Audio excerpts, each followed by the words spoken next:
Hi, I'm Mark Holder, and I'm the Happiness Doctor. Welcome to my video series on the science of happiness. This video series was designed in order not just to give you a better understanding of happiness, but to give you the research-based tools so that you can increase your own happiness and the happiness of people in your life that you care about. Traditionally, healthcare fields like psychology, like medicine, have focused on what's wrong with you and how do we fix it. They're really about deficits, disease, and dysfunction. Positive psychology is a newly emerging field that's a complement to this approach. It's not about what's wrong with you and how do we fix it. It's about what's right with you and how do we make it even better. One of the things I'm most frequently asked about is what people can do to increase their happiness. There's now 25 years of research in positive psychology. And the question is, what does it tell us? What's the single most important thing you can do to increase your happiness? Some scientists have estimated that up to 40% of your happiness is explained by your genetics.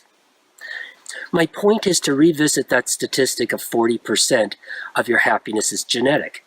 This suggests that 60%, maybe even more of your happiness, is not genetic, and therefore, maybe there's things you can do about it. Well, science says there are things you can do. There's many social benefits of being beautiful. People who are rated as more attractive by themselves and by others have certain advantages. Social benefits. Are beautiful people happier? The short answer is no. Research in adults shows that beautiful people are not more happy, and our own results show that children are not happier who are judged more attractive by themselves and others. So, if you're trying to become happier by focusing on attractiveness and beauty, research suggests you're probably on the wrong path. I know that external beauty attractiveness is not strongly linked to happiness. What about internal beauty? When I think of internally beautiful people, I think of people who help others. They're kind. They feel and express gratitude. They volunteer. They're spiritual. They have an ability to love and be loved by others. And they have goals that are oriented toward the community, goals that help other people. What's interesting is each one of those aspects of internal beauty is linked to happiness. So we may not get closer to happiness by focusing on what we look like on the outside, but nurturing our internal beauty really does matter.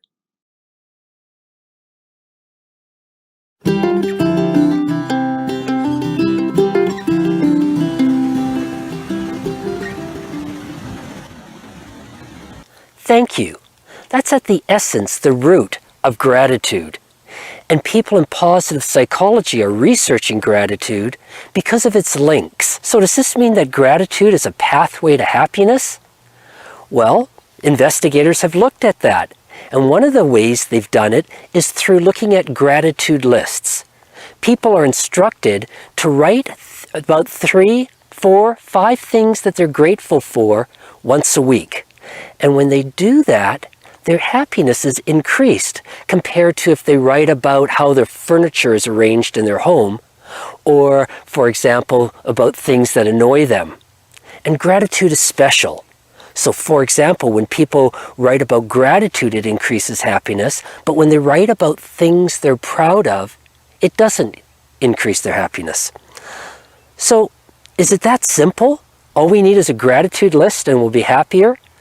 Well, it's not quite that simple, and let me give you some suggestions how your gratitude list can increase your happiness. First off, mix it up. Don't just write about things from one dimension of your life. Mix it up. Write about the people in your life, your friends and your family you're grateful for.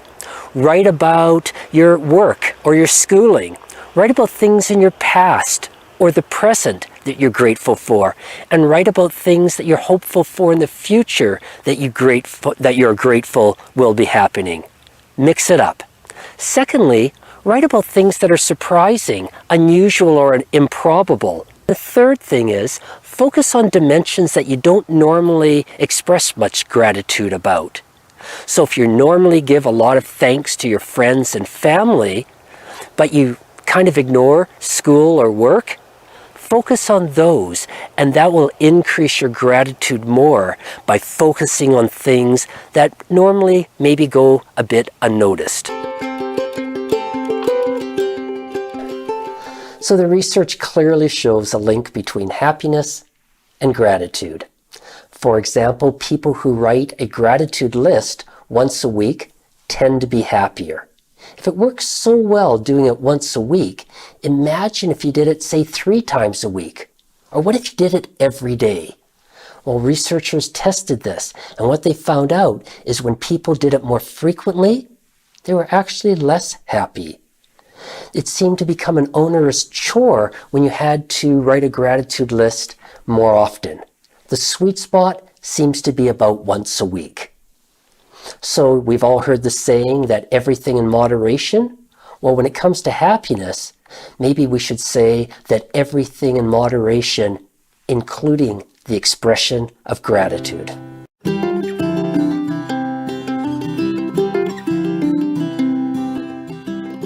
As a researcher in positive psychology, one thing I've noticed is there's a lot of new studies coming out on mindfulness and happiness. Mindfulness is when people are present, when the activity you're engaged in and what you're thinking about line up. In order to study this, what researchers have done is taken advantage of smartphones. Participants are given a smartphone with an app, and this app notifies them at 2 random times each day. It asks them 3 questions. It asks them how happy they are, what they're doing, and what they're thinking about. What the researchers find when they do this is that when people are engaged in one activity and they're thinking about something else, but that something else is negative, people aren't very happy. When people are engaged in an activity thinking about something else, but that something else is positive, they're a little more happy. But when are we happiest? We're happiest when we're engaged in one activity and we're thinking about that activity. However, what they noticed is that almost half the time we're engaged in one activity, we're thinking about something else, that we're not present, we're not mindful. So this means right now, people are watching this video blog, but almost half of you are thinking about something else. Basically, you're hurting my feelings.